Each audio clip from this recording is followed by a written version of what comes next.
Hola, muy buenas tardes. Bienvenidos al penúltimo programa de este ciclo 2012 de Giro a la Izquierda.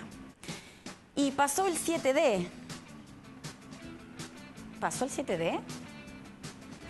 Sí, pasó el 7D. Veamos el informe. El 7D que no fue. ¿Qué otra vez será?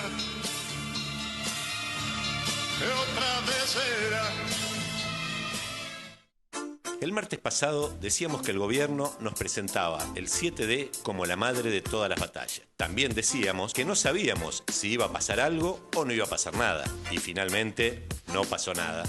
O mejor dicho, lo que pasó fue que el gobierno recibió una importante derrota política que el mismo gobierno se autogeneró. Con la decisión de la Cámara Civil y Comercial de prorrogar la cautelar presentada por el Grupo Clarín hasta que el juez Alfonso resuelva el pedido de inconstitucionalidad solicitado por la Corpo, a los K se les cayó la estantería. Y ahora, mientras los K hacen pucheros, salen a denunciar la falta de imparcialidad de la justicia. Es necesario que la independencia sea no solo del poder político, sino también del poder económico de las corporaciones. Y hasta recuerdan cómo la justicia avaló el golpe a Irigoyen. Pero cuando fue derrocado por un golpe militar, Irigoyen, la entonces Corte Suprema de Justicia de la Nación declaró legítimo y legal los golpes militares. Luego de este fallo adverso, recurrieron a la Corte. Por supuesto vamos a pedir que intervenga la Corte, es una barbaridad. Y lo que ratifica lo que veníamos diciendo, de que son jueces absolutamente comprometidos con los intereses del Grupo Clarín. Por lo tanto, así actúan, es bochornoso, es sinceramente una vergüenza. Lo que está claro también que una gran parte de la justicia no está preparada para enfrentar las corporaciones, porque está colonizada por las mismas, está colonizada por esas corporaciones. Pero hasta la Corte les dice que no, que el Poder Judicial tiene un carácter profundamente reaccionario, que los cargos son vitalicios, que a los jueces no los vota la gente, que defienden intereses de sectores capitalistas, es una gran verdad. Pero no es menos cierto que los K gobiernan desde hace 9 años y mantienen esta realidad. Mientras políticos opositores festejan el fallo a favor de Clarín, desde Giro a la Izquierda y el PTS decimos que no estamos ni con la Corpo ni con los K. Y volvemos a afirmar que de esta pelea nada bueno va a salir para los trabajadores y los sectores populares.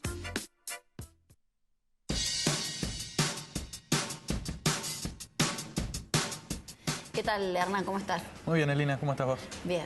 Bueno, tanto escándalo, tanto preparativo y fue un circo el 7D. Sí, me encantó lo de Sabatella. Pero sí, no pasó nada. El 7D, el gobierno viene una declinación importante de su poder político y esto es una muestra más de eso. Se infligieron una gran autoderrota al presentar, como vimos en el informe, la batalla por el 7D como la madre de todas las batallas. Recordemos que este gobierno asumió hace un poco más de un año con el 54% de los votos. Como se dice en el barrio, se subieron al caballo y desde entonces vienen con una serie de tropezones. El último triunfo más o menos que podían reivindicar era lo de YPF, pero al día de hoy se demuestra nuevamente la crisis energética y que no hay ninguna salida para el problema energético, ¿no? ¿Y en qué se expresa esta declinación del kirchnerismo? Bueno, hay varias cuestiones. Si uno ve, otro bluff fue su relato, por ejemplo, sobre la soberanía. Tuvieron que resignarse ante los fondos buitre. Tuvieron que resignarse después ante la justicia, como vemos ahora, y se tienen que resignar nuevamente contra su archienemigo o ante su archienemigo, que es el grupo Clarín. Programas pasados hemos mostrado que emergieron los cacerolazos, que lo definimos nosotros como una expresión de oposición por derecha al gobierno nacional, de amplios sectores de las clases medias. Incluso entre los mismos editorialistas acá hay una discusión. Por ejemplo, en el Pajín oficial, página 12, se discute cuánto ganó o perdió de base social el gobierno ante la emergencia de los cacerolazos.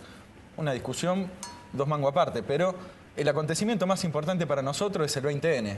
Fue la irrupción en la escena nacional, por primera vez, de sectores del movimiento obrero contra el propio gobierno kirchnerista, y es un dato muy importante porque lo que sí no puede discutir nadie es que amplios sectores del movimiento obrero eran base del gobierno y el 20N muestra el inicio de una ruptura con sectores de sector del movimiento obrero, justamente con el gobierno. Y bueno, por demandas muy sentidas. El gobierno tiene un problema central que venimos analizando, que es que no tiene candidato que reemplace a Cristina. Si el cacerolazo hirió de muerte las posibilidades de reelección de Cristina, el 20N terminó de sepultar toda posibilidad de que Cristina pueda volver a ser candidata, y no tienen reemplazo. Ante esa situación, incluso ya los mismos kirchneristas empiezan a hablar de un posible gobierno de Scioli como un gobierno amigo y buscando nichos de poder. Es decir, vienen en ese sentido la declinación del gobierno y una resignación total. Y por otro lado se conjuga con una situación donde hay una inflación muy importante y un gobierno que viene con un discurso antiobrero, que viene atacando a los trabajadores, lo que te decía recién, ataque a las masas, una inflación que no pueden controlar, impuesto a las ganancias que cada vez afecta a mayor cantidad de trabajadores, lo de las asignaciones familiares, tarifas y sintonía fina. Bueno, todo un combo que hace que el gobierno no tiene posibilidades de mantener el nunca menos, como ya lo venimos diciendo hace muchos programas, es decir, o sea que no hay nada para ofrecer.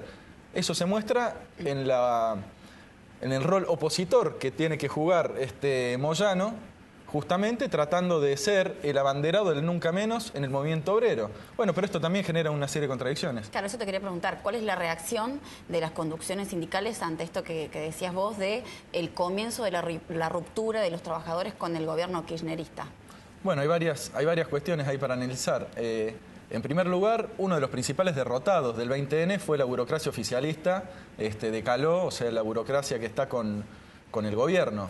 Un dato, ayer se volvieron a juntar, se juntaron con el gobierno y con los principales popes de la industria argentina, nuevamente tratando de reflotar el famoso pacto social, que no es más ni menos que lo que van a intentar hacer es ver si pueden controlar los precios.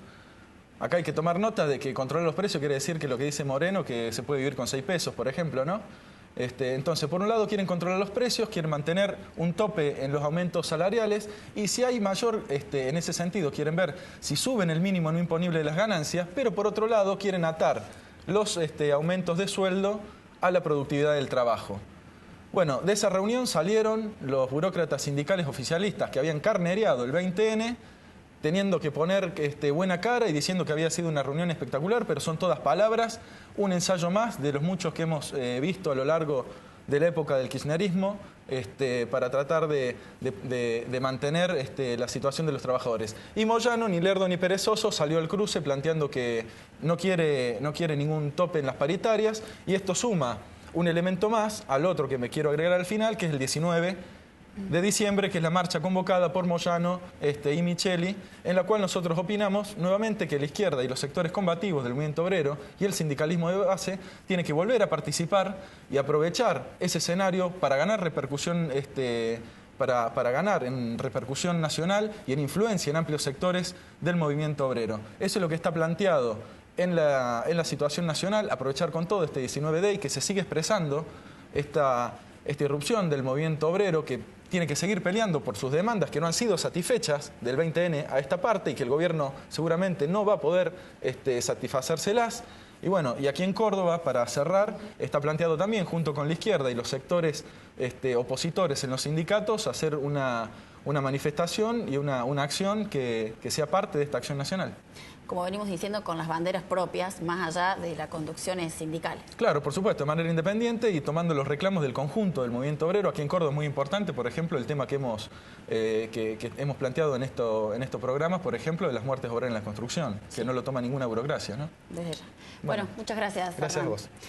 Y en distintos programas hemos reflejado la lucha que vienen llevando a cabo los trabajadores de Volkswagen en relación al fraude que realizó la lista oficialista que responde al ministro Omar Dragún. Hablamos del ESMATA. Veamos qué dijo el ministro en la televisión. El problema de las elecciones en Volkswagen, le están pidiendo una interpelación. ¿Usted va a aceptar, puede venir aquí a la legislatura a ser interpelado? No, realmente, primero que yo creo que está absolutamente fuera de lugar. Los ámbitos donde se mueven son el Ministerio de Trabajo de la Nación. Hay indudablemente una facción de gente que ha perdido unas elecciones. La lista 2, la lista opositora, ha ganado por 21 votos.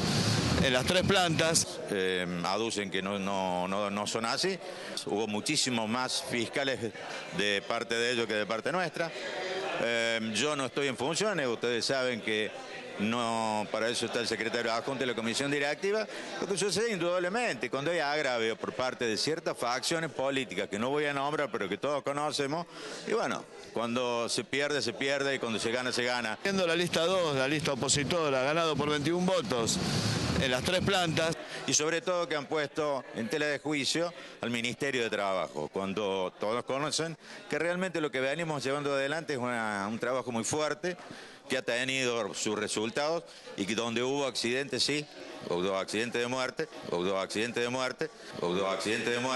pero desgraciadamente no podemos estar con un inspector al lado de cada trabajador. También somos seres humanos y mi marido era un ser humano y hoy, a pocos días de la Navidad, tengo que decirte que no va a ser una muy buena Navidad gracias a la inseguridad de los patrones, del gobierno, del señor ¿cómo es que se llama? De todos modos, ministro, usted habla, cuando hablamos del gremio dice nosotros, cuando hablamos del Ministerio de Trabajo dice nosotros. A esta altura, ¿no le resulta incompatible manejar las 2 secretarías y ser ministro de Trabajo? No, yo no manejo la secretaría de ESMATA, pero no voy a dejar de ser un trabajador mecánico. No voy a dejar de ser un dirigente sindical nunca. No es cuestión de sacarse una camper y ponerse un saco y terminar con las convicciones que uno ha tenido toda su vida. Entonces, cuando hablo de nosotros, hablo de los trabajadores y de los trabajadores mecánicos. Y cuando hablo de nosotros en el Ministerio, hablo de todos los funcionarios que día a día estamos llevando adelante una gestión que ha mejorado las condiciones de los trabajadores en Córdoba, que desde hace muchos años no se venía dando. Hubo accidentes de muerte.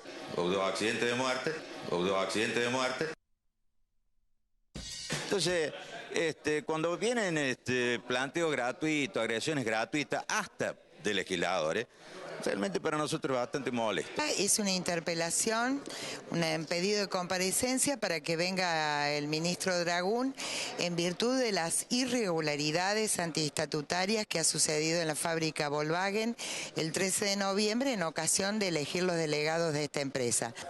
Hace ya tiempo que Dragún no representa a los trabajadores de su sector, que está representando a la patronal, y lo que ha hecho con los trabajadores de Volkswagen, utilizando artilugios para impedir que compitan libremente en lo que hace la democracia sindical, es una muestra más de la incompatibilidad que está en el cargo que está ostentando hoy. Y yo estoy aquí acompañándolo a los trabajadores, como siempre lo he hecho, desde el Frente Cívico, y respetando la democracia sindical que en estos momentos no está aplicada por el ministro actual. Dicen que la gente de Volkswagen, ¿no?, que lo reclama un sector, está bien. Un sector de 40 compañeros de Volkswagen sobre 1.600 trabajadores. ¿Estamos de ahí? Ellos dicen que parte de los silbidos que se escucharon en la Renault eran para usted también, no solamente para Débora Giorgi. Sí, efectivamente es así. Parte de los silbidos fueron para mí. En algo sí ha cambiado, se ha sacado el arito. A veces sí, a veces Estas elecciones fueron una vergüenza porque fueron ilegales, antiestatutarias, se violó todo tipo de reglamento con el único objetivo de eliminar a la única comisión interna y cuerpo de delegados opositor a Omar Dragún. No, o sea, trata de manejar el sindicato como manejan la provincia, eso no va más. Tienen que entender que los trabajadores tienen derecho a elegir sus delegados. Nosotros ganamos la elección por 22 votos, ¿no? Ganamos en las 2 plantas más importantes de las 3. En mi planta, que es la más importante, ganamos por 40 votos y perdimos la mayoría de los delegados. Bueno, increíble. Habrán escuchado a Omar Dragún hablar de 2 muertes de la construcción. Quiere decir que el señor ministro ni siquiera se toma el trabajo de contabilizar cuántos son las muertes de los obreros de la construcción bajo su gestión como ministro de Trabajo. Fueron 2 muertes, pero en las últimas 2 semanas. Ayer falleció otro obrero en Río Tercero. Pero, señor ministro, en lo que va del año ya van 12 muertes de trabajadores de la construcción en nuestra provincia, es decir, el doble que años anteriores. Mientras bajan la cantidad de construcciones, suben la cantidad de muertes. Realmente una vergüenza las declaraciones de Omar Dragún. Y para seguir con el tono de las barbaridades, el de la Sota, el jefe político del ministro Dragún, dijo sus barbaridades el día que comenzaba el juicio de La Perla. Habló nuevamente de la teoría de los dos demonios. Veamos el informe y enseguida conversamos de esto con Eduardo Castilla. En el mismísimo día del inicio del juicio a los genocidas de La Perla, sobre los jóvenes de los 70, De la Sota dijo que se enamoraron de las armas y los llevaron a la muerte. Así volvió a resucitar la teoría de los dos demonios. Pero ya lo vimos a De la Sota apelar a lo peor de la derecha peronista para diferenciarse del kirchnerismo. Lo vimos hace meses cuando participó del pedido de juicio a los asesinos de Rucci. El gobernador de la provincia de Córdoba, José Manuel De la Sota. También quiero política de justicia para los que asesinaron a José Ignacio Rucci. O hace unos años, cuando dijo que las madres deberían haber cuidado mejor a sus hijos. Hace pocos meses, en el Día de la Lealtad, lo escuchamos decir que extrañaba al mejor Perón. Extrañamos a Perón, al mejor Perón, a ese hombre que volvió a la patria para venir a la Argentina a buscar la reconciliación de todos los argentinos. Y retornó para advertirnos del abismo que se abriría bajo nuestros pies si no aprendíamos a dialogar, a convivir, a ser pluralistas y a ser amantes de la libertad. El Perón de 1974 se ubicaba en las antípodas de cualquier forma de autoritarismo. Afirmó su rechazo a los sistemas de partido único y sostuvo que su ideal de organización política era el respeto al pluralismo.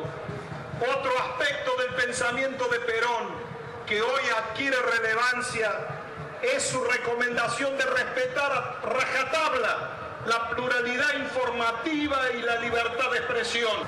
Esto que hoy está pasando no tiene nada que ver con lo que aprendimos de Perón, de ese mejor Perón, del que volvió para entregar su vida por la unión del pueblo argentino. Pero ¿cómo era la Córdoba del peronismo que reivindica De la Sota? 28 de febrero de 1974, tercer gobierno peronista. Golpe policial contra el gobierno de Obregón Cano y Atilio López. El 27 de febrero de 1974, los habitantes de la provincia de Córdoba se encontraron con un panorama institucional extraño y confuso. Ante los rumores de que el jefe de policía, teniente coronel Navarro, preparaba un golpe policial contra el gobierno de la provincia, el gobernador Obregón Cano se adelanta y lo destituye de su cargo. En respuesta a la decisión del gobernador, la policía provincial se acuartela bajo el mando de Navarro y detiene a Obregón Cano y al vicegobernador Atilio López. Patrulleros del Comando Radioeléctrico y unidades de la Guardia de Infantería con equipos de combate se desplazaron por el perímetro de la Plaza San Martín y tomaron posiciones desalojando a los transeúntes. Policías y civiles armados patrullan las calles de la ciudad ante la sorprendida mirada de los cordobeses. Toman por la fuerza varios medios de comunicación y comienzan una violenta persecución contra dirigentes políticos y gremiales.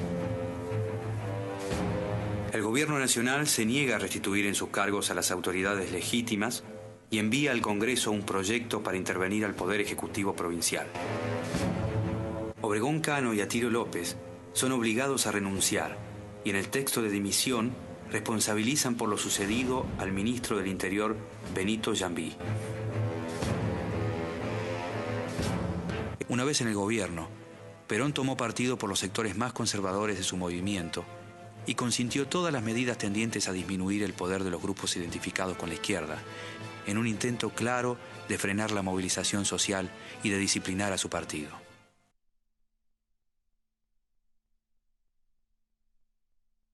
Presidente de la Nación Argentina decreta, artículo 1, nombra su interventor nacional en la provincia de Córdoba, para el cumplimiento de lo dispuesto por la ley número 20.650, al señor brigadier mayor, retiro efectivo, don Raúl O. Lacabangui. Cada peronista tiene la obligación, por el sentido de verticalidad que representa y es esencia de nuestro movimiento, de estar a las órdenes del señor interventor, quien representa en este momento las altas autoridades del movimiento. Únicamente como un soldado más de esta causa, en la cual venimos combatiendo desde tanto tiempo y que hoy, a Dios gracias, estamos en las operaciones de limpieza.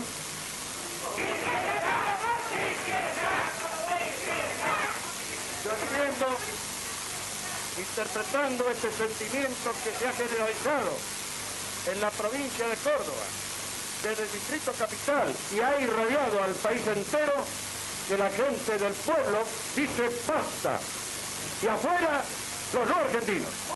El mes que asumió la Cabane, las 3A asesinan al abogado cordobés Alfredo Curuchet, al ex vicegobernador Atilio López y al intelectual de izquierda Silvio Frondizi. También asume José Manuel de la Sota como secretario de Gobierno de la Municipalidad de Córdoba. Así, la historia de la Sota es la historia del peronismo de derecha, de los comandos civiles en el Navarrazo y de la intervención de la Cabane.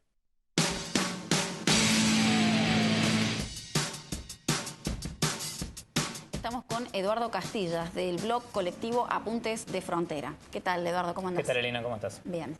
Bueno, recién escuchábamos a De la Sota plantear que Perón había vuelto a pacificar la situación, ¿no? Pero lo que veíamos en el informe es justamente la persecución, el mismo Navarrazo.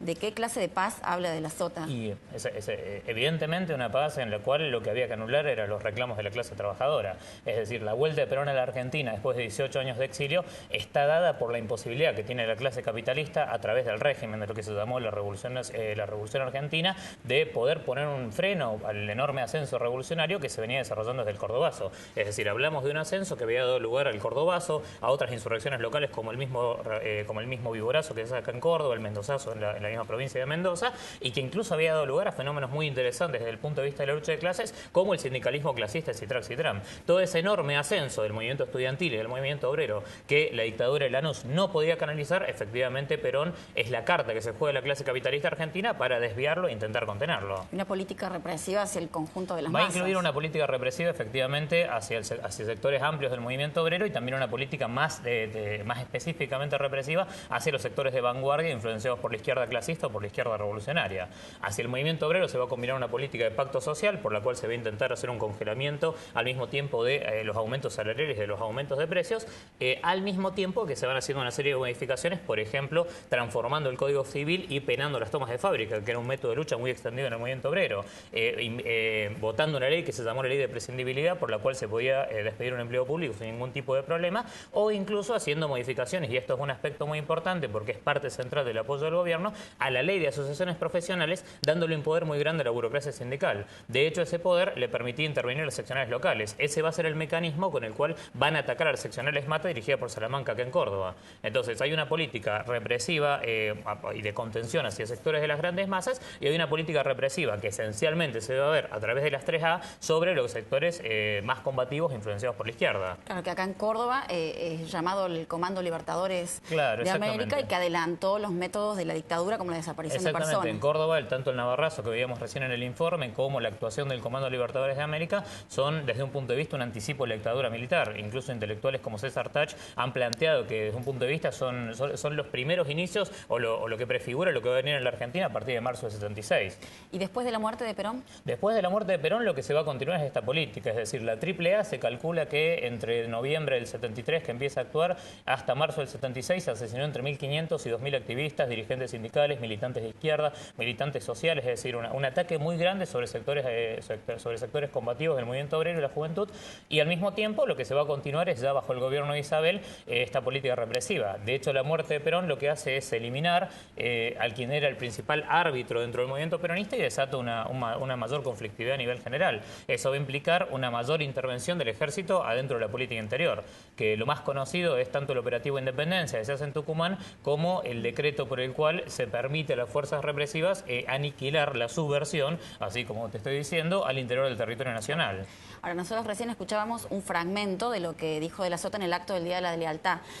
Pero también en otros momentos dijo que Perón aprendió de sus errores. Exactamente, sí. Bueno, ¿por qué? ¿Cuál es la diferencia entre el Perón del 73 y el del 46-55? En primer lugar, la función social que van a cumplir en ese momento. Permitime que te lea una cita de Milcedes Peña, que es un intelectual marxista argentino que vivió hasta el año 1965. Él cita acá, en realidad, un discurso de Perón que da en la Bolsa de Comercio de la Ciudad de Buenos Aires, en el cual Perón dice: se ha dicho, señores, que soy enemigo de los capitales. Y si ustedes observan lo que les acabo de decir, no encontrarán ningún defensor, diríamos, más decidido que yo. Porque sé que la defensa de los intereses de los hombres de negocios, de los industriales, de los comerciantes, es la defensa misma del Estado. Es decir, tanto en el año 73-74 como en el primer periodo del 43-46, el peronismo lo que fue un movimiento burgués de defensa del Estado capitalista y defensa de los intereses de la clase capitalista.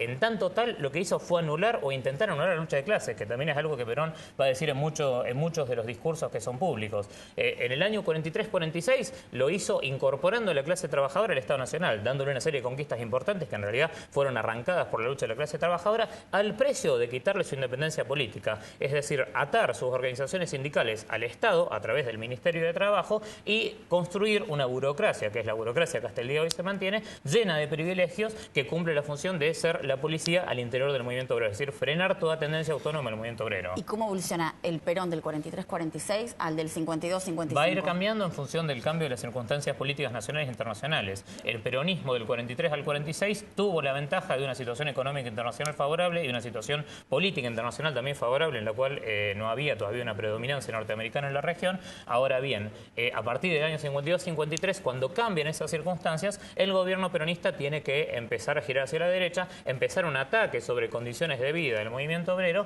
y al mismo tiempo empezar a celebrar todo tipo de convenios internacionales con grandes grupos económicos. Ahora, De la Sota reivindica el tercer peronismo y se diferencia del kirchnerismo, pero digo, todos al fin y al cabo se reivindican peronistas. En este caso no hay diferencia porque todos en última instancia siguen los preceptos fundamentales del general. ¿Qué quiere decir esto? Todos acá llevan adelante lo que es la conciliación de clase, es decir, subordinar los intereses de la clase trabajadora a los intereses de la clase capitalista, sea la clase capitalista local, sean los grandes monopolios imperialistas extranjeros, como fue en el caso más abierto de la época del menemismo. Es también lo que vemos también, que se apoya en una burocracia sindical realmente podrida, es decir, la burocracia sindical de la época de Perón o de la época del primer Perón es un niño de pecho comparado con la burocracia sindical que vemos hoy de los Lescano, de los Moyano, de los Pedraza, etcétera, etcétera. Es decir, de conjunto lo que se muestra es que el peronismo como movimiento político que intenta defender la conciliación de clases, es decir, el interés común entre trabajadores y capitalistas, lo que hace es anular la fuerza de la misma clase trabajadora. Es por eso que la pelea por superar el peronismo y que la clase trabajadora se dote, construya su propia organización de trabajadores, es una pelea estratégica que va a ser necesaria para cuando vengan nuevamente las crisis, como por ejemplo las que vemos en Egipto, las que vemos en el resto del mundo.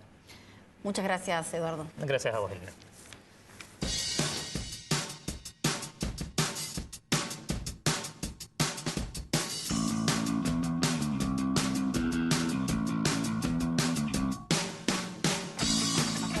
Bueno, el gendarme Walter Cardoso atropelló a la familia Collipé. Ellos se trasladaban en moto en una ruta formoseña y este gendarme, como dice Cristina, que forma parte de las fuerzas más democráticas, luego de atropellarlos, en el cual además falleció Celestina Jara en el instante y su nieta, de tan solo 8 meses, falleció al día posterior. Bueno, este gendarme de estas fuerzas democráticas, según dice el kirchnerismo, luego de haberlos atropellado, volvió para seguir amenazando, golpeando y amedrentando al único sobreviviente, a Ricardo Collipé. Desde Giro a la Izquierda repudiamos este brutal asesinato y tenemos que recordar que esto no es un hecho aislado, que en realidad esta es una más de las tantas acciones, amenazas, atropellos y asesinatos a compañeros de la comunidad COM La Primavera, que tanto el gobierno de Gildo Insfrán, el gobierno kirchnerista, como los terratenientes, la familia Celía, justamente lo están atacando por sus intereses. Repudiamos enérgicamente este asesinato y exigimos justicia, una vez más, y la cárcel para Walter Cardoso. Y ahora nos despedimos hasta el próximo programa y no dejes de acompañarnos porque va a ser el último de este ciclo 2012 de Giro a la Izquierda. Nos vemos el martes.